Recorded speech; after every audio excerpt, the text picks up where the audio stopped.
champions of the world, Denver Broncos. It is caught for the win. Danny Willett has won the Masters. Jason Day, major champion. Derrick Henry will win it. Villanova, phenomenal.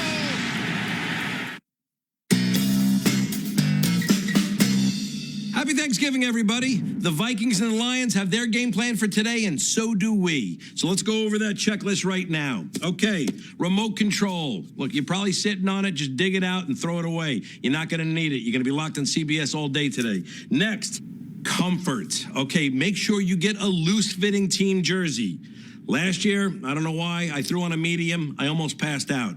Okay, now for a chair, I suggest the classic Easy Boy recliner. The only thing is don't go past 35 degrees because then the tryptophan from the turkey kicks in and the next thing you know, you wake up after the local news. Now, this is the most important. You gotta have focus today. Focus is what makes every team win, and you need it as well when you're watching. Hey, honey, can you refill the bird feeder? It's almost empty. Never even looked at her. Focus. Happy Thanksgiving, everybody.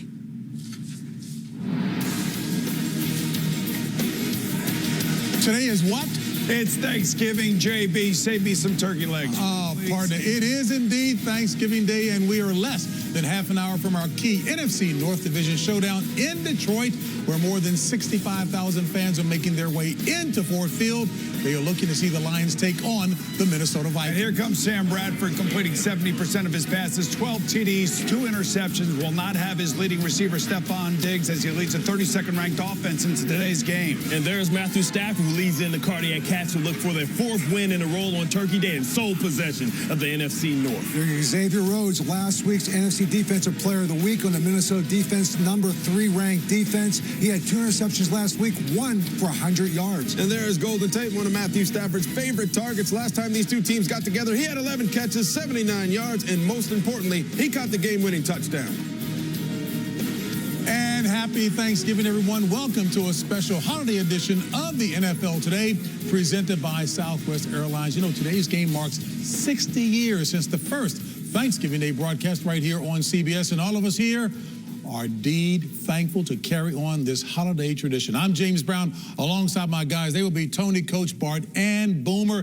And folks, we are ready to rock and roll. And we'd also like to send out a big thank you to Mr. Kevin James for helping us out with our open on the show today. You can watch him, by the way, on the #1 new comedy. That will be Kevin Can Wait, Monday nights at 8 Eastern, right here on CBS. And speaking of #1, our Turkey Day matchup, a battle for first place in the North. Detroit and Minnesota have identical 6-4 records, but the Lions hold the edge with their head-to-head win over the Vikings in Week 9. And JB, welcome to the NFC North, where we can't run the football. It's all about the quarterbacks in this division. You take a look at these upcoming schedule for the Lions and for the Vikings. You can see right here, 3 tough road games are going to remain for the Lions: the Saints, the Giants, and the Cowboys. Take a look at the Vikings' last 4 games. Most likely will be favored in all of those games. That's why today is so important for Sam Bradford and the Vikings. I tell you what, for them to get off, they're going to have to run the football because this defense is starting to show signs of wearing down. You know, the last 5 games, they're giving up over 125 yards rushing, and they're not getting to the passer as frequently as they did at the beginning of the season. And this offense is going to have to buy some time for this defense so they can rest up and come out. You guys are always complaining about resting. I don't know. What is Pick up a third down. down. To make tackles. What's make interesting tackles. is for the Detroit Lions, conversely, on the other side of the ball, is their defense the last 4 weeks have held opponents to 20 points or less. So they are playing their best defense. Ziggy Ansah has really come on. He has not shown up in numbers for sacks, but he's getting healthy because he had a bad ankle injury early in the season. He's coming on. And then you look at Theo Riddick on the offensive side of the ball. To me, this is the guy, second leading receiver out of the backfield. He's their one rushing threat that they have. And they're going to have to rush the ball to win these games, Tony, even though they've won 5 of their last 6. Yeah, and they're going to have to run the football because if they want to put any type of points up on the board, you got to control that clock with the running game. But if I look at these guys, you look at Matthew Stafford. Some people are saying he's having an MVP type season, but the one that sticks out to me is the 4th quarter. This team has been down in every game this year in the 4th quarter, and that is one of the reasons why he has been able to put up some serious yards. Him and Jim Bob Cooter, offensive coordinator, have done an outstanding job of spreading that ball around and helping this team get to those 6 wins. But they absolutely have to establish that running game if they're to go out there and be successful today. As I turn to Coach, this past Sunday was all about kickers. Well, it it was all about kickers, JB. They got the spotlight. Why? Because there was 12 missed kicks all last week. There's Kai Forbath for Minnesota and Matt Prater for Detroit. Can you make the extra point today, boys? You both missed one last week. Words hurt, Coach. Words hurt. Leave the kickers alone, NFL Today on CBS Sports is presented by Southwest. Yes to low fares with nothing to hide. That's transparency. Here we go. Thanksgiving football in the NFC North. Stafford set. Bradford passing right. Rolling. It is caught. Touchdown, Vikings. Diving into the end zone. Touchdown, Lions. Sack. Intercepted by Xavier. Brilliant effort by the defense. Fires that ball into the stands. He got it. This game is over. Anderson is gone. It's going to be a battle for first place in the NFC North. Bart, these are your hometown fans here? I tell you what, best fans in sports, they support regardless, JB. Look at those In the turkeys. spirit of Thanksgiving, to say the least. All right, folks, time now for Who Are You Loving, presented by McDonald's All-Day Breakfast. You know, there are two more great matchups coming up on the Thanksgiving Day slate. The Steelers take on the Colts tonight, and Indy, keep in mind, will be without its starting quarterback, Andrew Luck. By the way, he is in the league's concussion protocol. But first, Washington at Dallas, rekindling their long and storied NFC East rivalry, headlined by the quarterbacks Dak Prescott and Kirk Cousins. And for more on Cousins' future in Washington, we check in with our NFL Today insider. That would be Jason Lockenfora. Well, JB, a year ago, right around this time, I reported the Redskins would put the franchise tag on Cousins. I can tell you now they will do the same thing next year if they can't strike a long-term deal. That's a $24 million price tag.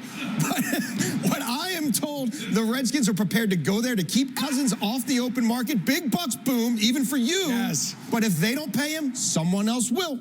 You're right, Jason. Now, $44 million over the next few years. I'll take that from me. But when you take a look at these two quarterbacks, you don't need a first-round draft choice to be a starting quarterback in the NFL anymore. These guys are both drafted in the fourth round, and Kirk Cousins basically has been betting on himself. And that's one of the reasons why he's so angry after the game. How you like me now? And I can understand why. If he can win today, somehow win today in Dallas, take this team all the way to the NFC East division crown again, go into the playoffs, he's sitting like where Joe Flacco was prior to going to the Super Bowl with the Baltimore Ravens. Dan Snyder will have to back up the Brinks truck, and he should for Kirk Cousins. He certainly deserves it. Well, I'll tell you what, the Washington Redskins also bet on Josh Norman. This is what he was brought to this division for, specifically for Odell Beckham and Dez Bryant. And if he can stop Dez Bryant, you see last year, 8 targets, 2 receptions for 26 yards. If he can neutralize Dez Bryant, they can drop Dante Whitner into the box and be physical and make it hard and tough sledding for that Dallas D offense to run the football, make it one-dimensional. And tonight, Pittsburgh is going to go to Indianapolis, and Pittsburgh snapped their 4-game losing streak last week, and they did it, number one, no Cam Hayward on defense. Stephen Tuitt stepped up. They had 2.5 sacks, named AFC Defensive Player of the Week, and on offense, they got back to getting the ball to Le'Veon Bell. And that offense right now, to me, goes around him and Antonio Brown. Now, they're going to have a chance tonight to put up some numbers. They did this a year ago against Indianapolis, not one of the best defenses. And again, this is what they're riding. You just wonder, 36 touches last week, short week. Do they lean on him more again this week, or do they go more to the passing game with Antonio Brown? Oh, go to the Indianapolis. passing game. Go to the passing game. No Andrew Luck. Yeah, no Andrew Luck, and that's a big blow to this side of the ball because they have been playing so well as of late, and Andrew Luck is this team. But look at the protection. This is really what stands out to me. Look how many times he's been sacked. 35 times in 77 quarterback hits. That leads the NFL. That does not bode well for a quarterback like Scott Tolzien, who's coming in as the backup. But I give a lot of credit to Andrew Luck for coming out and saying, some of those sacks are on me, but that's just his style of play. He's a physical guy. He wants to run for it, score touchdowns, and the repercussions when you do have that style of play, you can get hurt in concussion protocol. But Scott Tolzien, it might be a long day for him. Just food for thought. You just wonder, with only a 3-day rest, if this game was played on Sunday, could Andrew Luck have played in this game? And that's just the only thing, the downfall of Thursday games, particularly with the concussion protocol as it exists today. So if it's another franchise year for Kirk Cousins, you're okay with that? I'm okay with it. It'd be $44 million. I'll tell you what, he'll be okay with that too. Give him the money, boom. All right, Kyle Rudolph, there he is. He's a big part of this Vikings offense. 5 touchdowns this year. Another good tight end over there, Eric Ebron. 70-plus receiving yards in each of his last 3 games. I was just born too early, JB. Baby. The Vikings Vikings are making a positive impact in their community. Kyle Rudolph led several of his teammates, including Sam Bradford, on a visit last week to the University of Minnesota Masonic Children's Hospital for a Thanksgiving celebration, spreading some much-needed joy and cheer to the children and their families. All right, folks, time now to turn to the pregame HQ delivered by Domino's. The Minnesota organization has led the way in NFL community outreach. More than 2 decades ago, Vikings head coach Dennis Green initiated the idea of encouraging players to volunteer on their only day off. In July, the league and its communities lost a beloved friend when Dennis Green passed away from cardiac arrest at the age of 67. From 1992 to 2001, he led the Vikings to the playoffs in 8 of his 10 seasons at the helm. Some remember him for his fiery press conference while coaching the Arizona Cardinals. Most think of him as a pioneer, but as we are about to learn, he should also be acknowledged for so much more, especially at this time of year.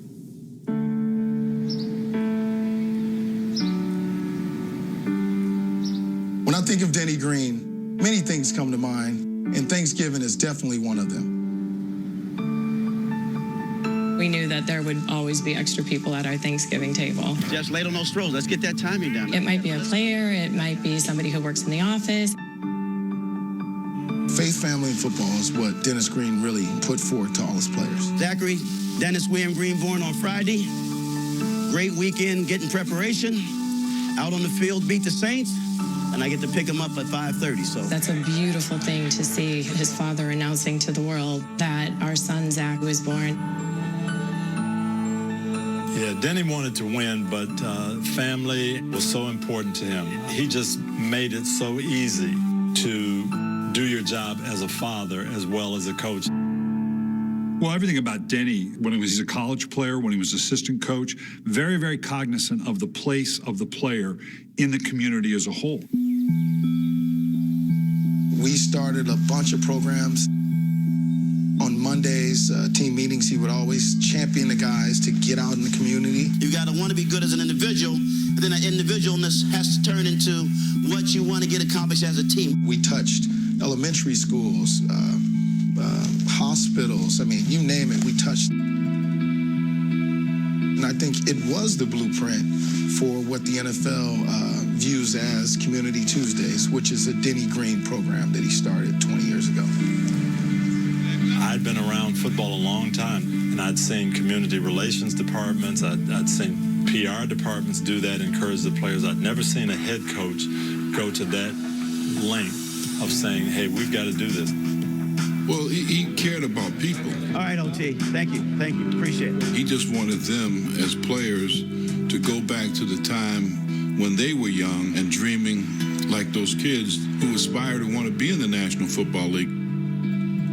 Then he gave my sons, Marcus and Larry, their first jobs as ball boys. And years later, drafts Larry with the highest pick in Cardinals history. Couldn't be better than to play your brother in the big game. Well, Denny, he was a pioneer.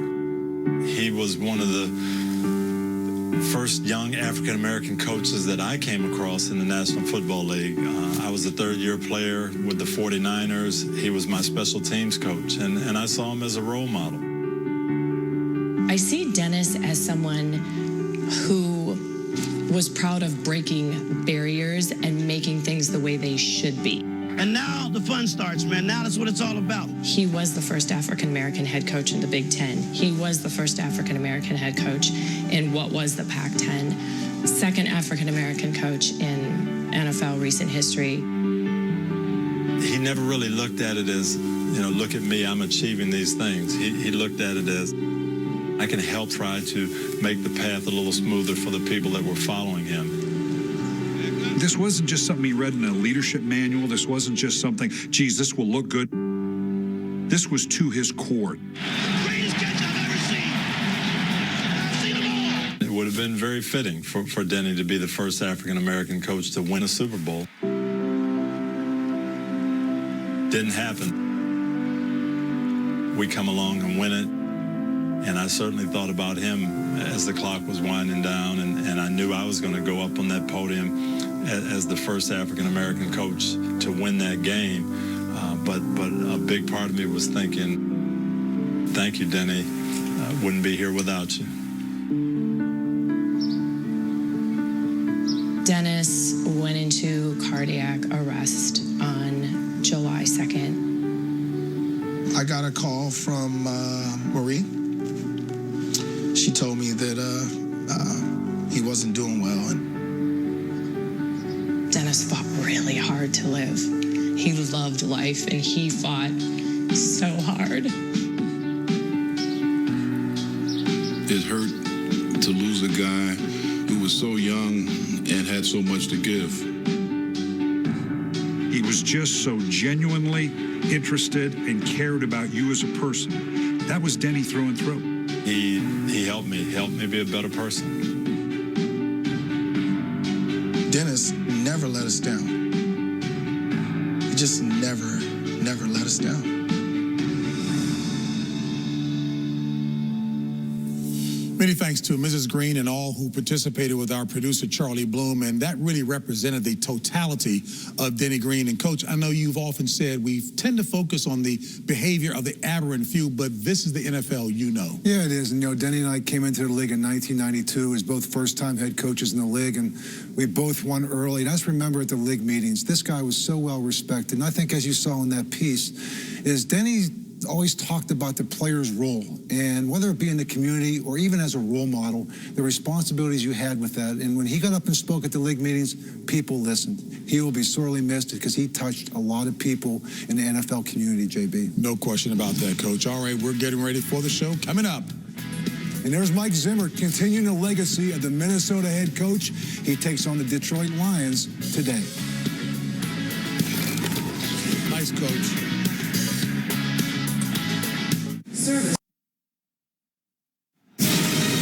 The NFL Today is sponsored by Southwest. Yes to low fares with nothing to hide. That's transparency.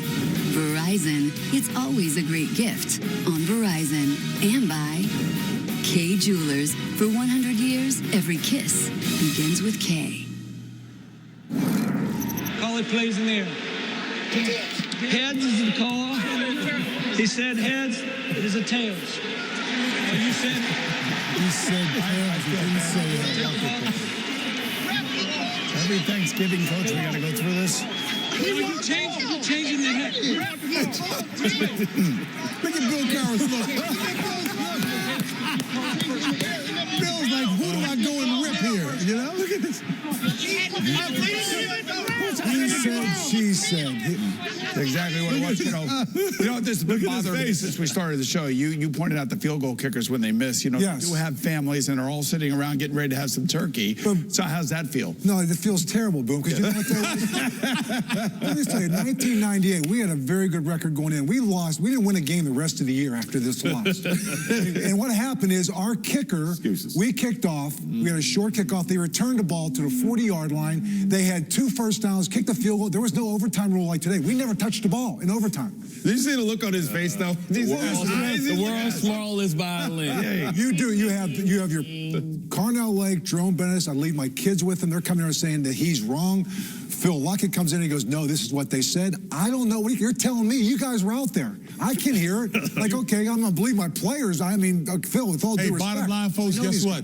Bill Cowher fired Jerome Bettis as the coin toss caller. A rule came after that. You had to call it before the toss. It is time now for the NFL Today picks delivered by FedEx. And, folks, we talk about this game, the Vikings at the Lions. Boomers. I know no Stephon Diggs for the Vikings today. I'm wearing purple in honor of the Vikings today because they were my Super Bowl pick. I'm going to go with the number 3 overall defense, a turnover differential of plus 13. I think they get it done. And I know one thing, this is going to be close in the fourth quarter. Well, I know how important this game is to the people of Detroit. My dad's at home watching. The turkey's always a little bit better when the Lions win. And I tell you what, Matthew Stafford's playing at a high level. I call it addition by subtraction. No Calvin Johnson. He's spreading the ball around. And he has moxie to be able to go into the fourth quarter trailing and be able to pull off 6 victories. Says something about his character. He's an unsung hero of this team. I'm going with the Detroit Lions on Turkey lucky day. You know what? I'm going to go with the Lions as well. 5 of the last 6 they've won. I think Stephon Diggs not being there is a big loss for Matthew Stafford. But this defense is playing well now. Ziggy Ansah, I look for him to maybe have a factor in this pass rush today because he's coming on 20 points or less, last 4 games for that Detroit defense. I just hope they're losing going into the fourth quarter because then they'll have the Vikings right where they want them. Well, they're going to be losing because they've been losing every game they played in so far this season. So I think that's, like I said before, that's a big reason why Matthew Stafford is considered one of the MVPs in the league so far. But I'm going to go with the Detroit Lions as well because of that. If they can run the football, I think it's really going to greaten their chances to go out there and get a victory. Jerome Bettis will know, in an effort to be a good journalist, I did call you for comment, but we go along with what Coach said. He says he trusts his players. And a reminder, go to NFL.com/FedEx. Cast your vote for the FedEx Air and Ground NFL Players of the Week. And don't forget to follow along and see all of our weekly picks at CBSSports.com. That looks like our meeting before our show right now. Kickoff is only a few moments away right here on CBS. Hey, from all of us to all of you, happy Thanksgiving. Enjoy the game, everyone. Happy Thanksgiving. Happy Thanksgiving, turkeys. Thanksgiving, everyone. Hey, JB, let's go eat.